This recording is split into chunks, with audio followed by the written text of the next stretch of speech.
শ্রীমদ্ ভাগবত 12 অধ্যায় ভক্তিযোগ 16 নম্বর শ্লোক। অনপেক্ষ শুচিদক্ষ উদাসীন গতব্যর্থ সর্বারম্ভ পরিত্যাগীজ মদক্ত সে মে প্রিয়। যিনি নিরপেক্ষ, সূচি, দক্ষ, উদাসীন, উদ্বেগ শূন্য এবং সমস্ত কর্মের ফলত্যাগী, তিনিই আমার প্রিয় ভক্ত।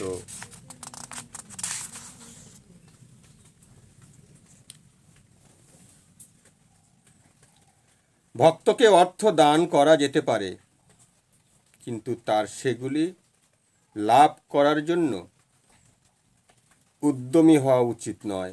ভগবানের কৃপার যদি স্বাভাবিকভাবে তার কাছে অর্থ আসে, তাতে তিনি উদ্বেলিত হন না। ভক্ত স্বাভাবিকভাবেই দিনে অত্যন্ত দুবার স্নান করেন এবং ভগবানের সেবার জন্য খুব সকালে ঘুম থেকে ওঠেন।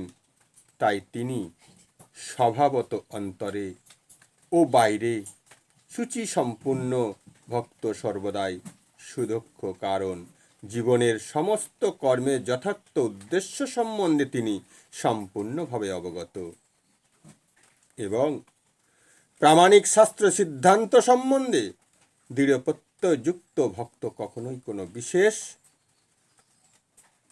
দলের পক্ষ অবলম্বন করেন না। তাই তিনি সর্বদাই উদাসীন। তিনি সব রকমের উপাধি থেকে মুক্ত হওয়ার জন্য কখনো ক্লেশ ভোগ করেন না। তিনি জানেন যে তার দেহটি একটি উপাধি মাত্র। তাই কখনো যদি দেহের কোনো রকম যন্ত্রণা হয়, তাতে তিনি অবিচলিত থাকেন। শুদ্ধ ভক্ত কৃষ্ণ ভক্তির প্রতিকূল কোনো কিছুরই জন্য প্রয়াস করেন না। উদাহরণস্বরূপ বলা যায়, একটি বড় বাড়ি তৈরি করতে হলে অনেক শক্তি নিয়োগ করতে হয়, কিন্তু ভক্ত কখনো এই ধরনের কাজে উদ্যোগী হন না।